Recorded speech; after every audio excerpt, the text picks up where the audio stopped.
The island of Hispaniola, a jewel in the Caribbean Sea, witnessed the birth of Haiti, a nation forged in the fires of revolution. From the ashes of Saint-Domingue, a French colony built on the backs of enslaved Africans, rose the first independent black republic in the world. The fight for freedom was a bloody and brutal affair, leaving the newly formed nation scarred and its economy in ruins. The spirit of the Haitian people, however, remained unbroken.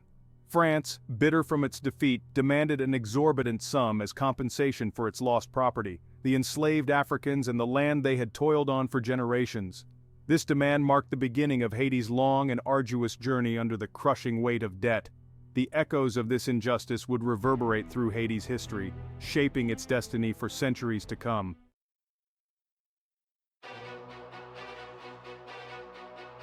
In 1825, under the threat of French warships poised to reclaim their former colony, Haiti agreed to pay an indemnity of 150 million francs. This colossal sum, several times the nascent nation's annual revenue, was a crippling blow. This act of extortion effectively held Haiti hostage, forcing it to prioritize repayment to its former colonizers over its own reconstruction and development. The Haitian government was forced to take out loans at exorbitant interest rates from French banks, plunging the nation further into a spiral of debt. Essential public services like education and healthcare remained woefully underfunded, crippling Haiti's human capital development. Infrastructure lay in ruins, hindering economic growth. The very people who had fought so valiantly for their freedom were now shackled by a different kind of oppression, economic servitude.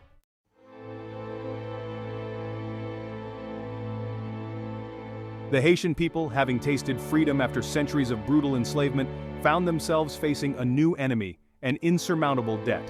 The French indemnity, a staggering 150 million francs, cast a long shadow over the nation's future. Each Haitian, from the farmer tilling the soil to the merchant in the bustling streets of Port-au-Prince, carried the weight of this debt upon their shoulders.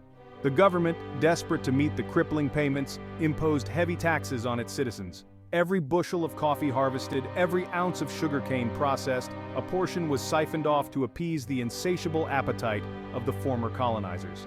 This financial hemorrhaging left the Haitian economy gasping for air, its potential stifled before it could truly blossom.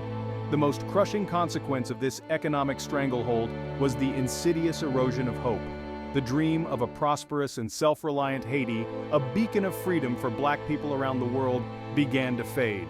The generation that had fought tooth and nail for liberation was forced to watch their hard-won victory turn to ashes in their mouths.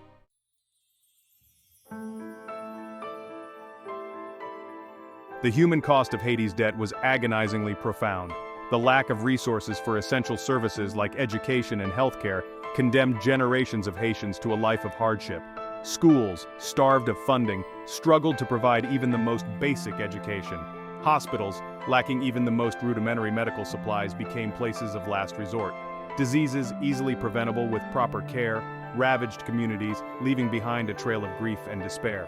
The life expectancy of the average Haitian plummeted, a stark reminder of the high price exacted by the debt. Hurricanes, a recurring threat in the Caribbean, brought not just wind and rain but devastation that the debt-ridden nation could ill afford. Each disaster pushed Haiti further down the abyss of poverty, eroding the resilience of its people. The debt, a heavy chain around the nation's neck, was dragging Haiti down, suffocating its potential and extinguishing the light of hope in the eyes of its people.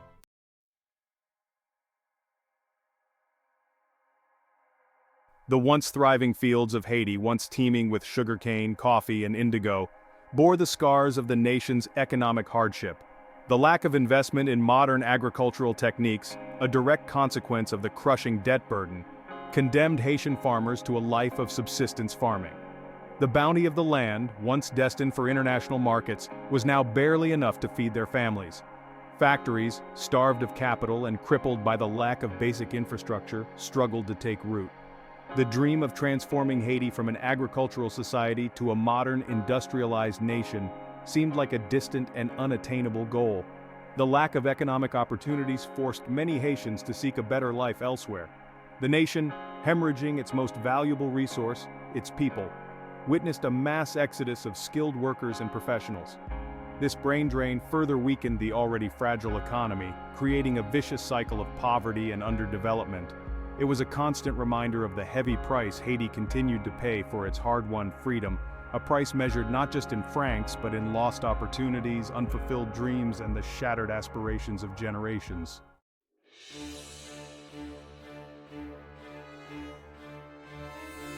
The weight of the French debt became an anchor, holding Haiti back from achieving the stability it so desperately needed. The financial strain on the government made it impossible to invest in the young nation's development, leaving it vulnerable to both internal strife and external pressures. The echoes of this instability reverberated through the halls of power, creating a turbulent political landscape. Coup d'état became a recurring theme in Haitian politics. Ambitious leaders, capitalizing on the nation's fragility, seized power with promises of progress and prosperity. Yet more often than not, their reigns only deepened the cycle of corruption and instability, further diverting resources away from the needs of the people. The specter of foreign interference loomed large as well. Powerful nations, sensing weakness, used their influence to advance their own agendas in Haiti. The debt, a constant reminder of past injustices, became intertwined with the present reality of a nation struggling to stay afloat.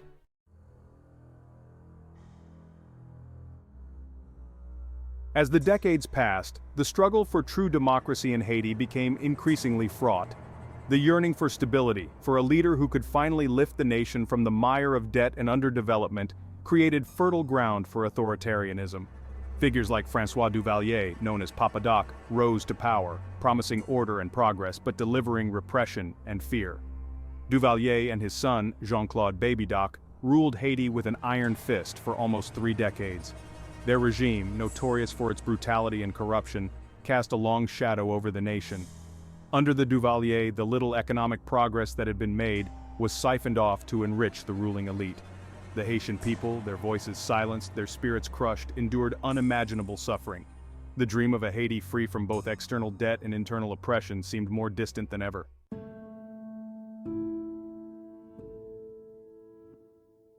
The long-term consequences of Haiti's debt burden were most evident in its crumbling infrastructure and neglected social services. Decades of underinvestment, fueled by the constant drain of resources to service the debt, had left the nation ill-equipped to meet the basic needs of its people. Schools, starved of funding and resources, struggled to provide even a rudimentary education.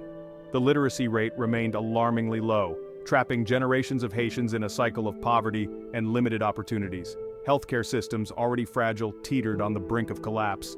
Hospitals, often lacking basic medical supplies and equipment, became places of last resort rather than beacons of healing. Access to clean water and sanitation remained a luxury for many, leading to preventable diseases and further exacerbating the cycle of poverty. The lack of investment in infrastructure hampered economic growth and left the nation vulnerable to natural disasters.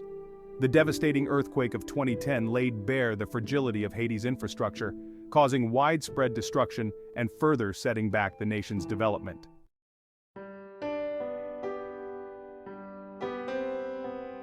The 21st century dawned on a Haiti still grappling with the ghosts of its past. The French debt, though formally abolished in the middle of the 20th century, had left an indelible mark on the nation's psyche and its economic reality. The echoes of that historical injustice reverberated through the halls of government, the crowded streets of Port-au-Prince, and the hearts of the Haitian people. The lack of investment in education, healthcare, and infrastructure, a direct consequence of decades spent servicing the debt, had left Haiti ill-prepared to face the challenges of a globalized world. The nation, rich in history and culture, found itself trapped in a cycle of poverty and underdevelopment, its vast potential stifled by the weight of its past. The echoes of the debt were evident in the faces of Haitian children, their futures uncertain in a nation struggling to provide basic opportunities. They were present in the struggles of farmers, toiling on land depleted by generations of overuse, their harvests meager, their profits scant. The historical debt, though officially a relic of the past, continued to cast a long shadow over Haiti's present.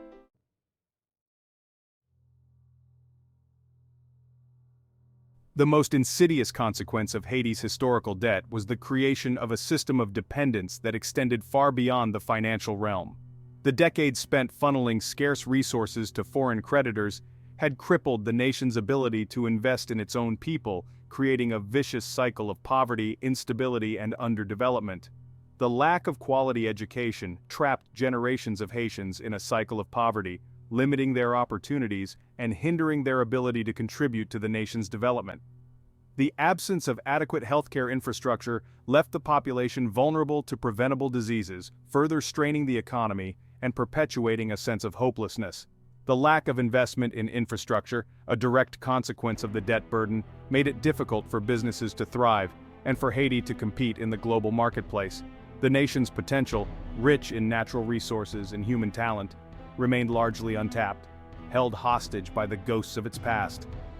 This cycle of dependence, deeply rooted in the historical injustice of the French debt, continued to shape Haiti's present and cloud its future.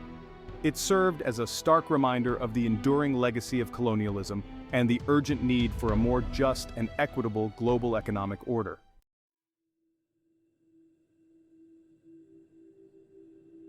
In the aftermath of the devastating 2010 earthquake, Haiti found itself once again reliant on the international community for aid and support. While this outpouring of generosity provided much-needed relief in the immediate aftermath of the disaster, it also underscored the nation's continued dependence on external actors. The influx of aid money, while essential for immediate relief efforts, often came with strings attached, further entangling Haiti in a web of international obligations and dependencies. The need to appease donors often took precedence over the needs of the Haitian people, leading to a misallocation of resources and a perpetuation of existing power imbalances. Furthermore, the presence of international NGOs, while often well-intentioned, sometimes had the unintended consequence of undermining local institutions and hindering the development of long-term solutions. The reliance on external actors, while understandable in times of crisis, often served as a barrier to true self-determination and sustainable development. Haiti, still grappling with the legacy of its historical debt, faced the challenge of navigating this complex web of international influence while striving to forge its own path towards a more just and equitable future.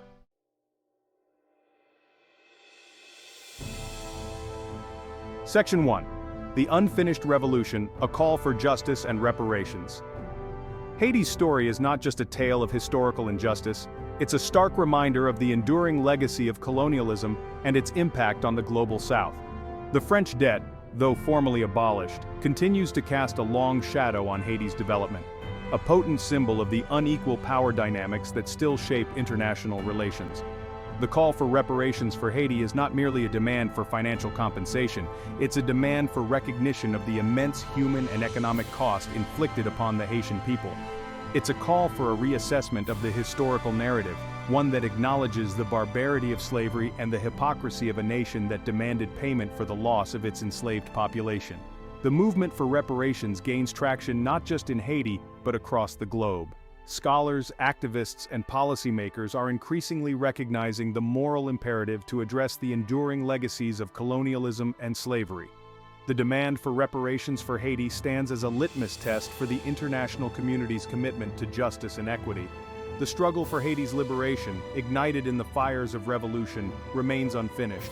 The chains of debt may have been broken, but the shackles of historical injustice continue to bind. The call for reparations is a call for a reckoning, a demand for a more just and equitable world where the sins of the past are acknowledged and the debts of history are finally paid.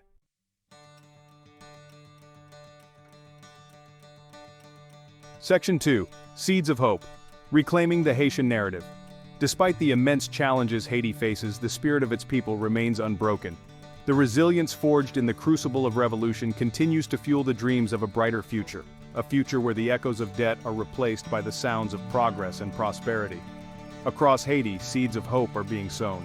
Grassroots organizations, led by passionate individuals, are working tirelessly to empower communities, promote education, and create economic opportunities. Artists, writers, and musicians are using their voices to tell the Haitian story, challenging stereotypes and reclaiming their narrative. The Haitian people, heirs to a legacy of struggle and triumph, are not defined by their past. They are a people of immense creativity, resilience, and determination. They are the descendants of those who dared to dream of a world without slavery, and their spirit continues to inspire generations. The path forward for Haiti will not be easy, but it will be paved with the courage, creativity, and unwavering spirit of its people. The echoes of debt may linger, but they will not silence the music of hope, the rhythm of resilience, and the unwavering belief in a brighter future for Haiti.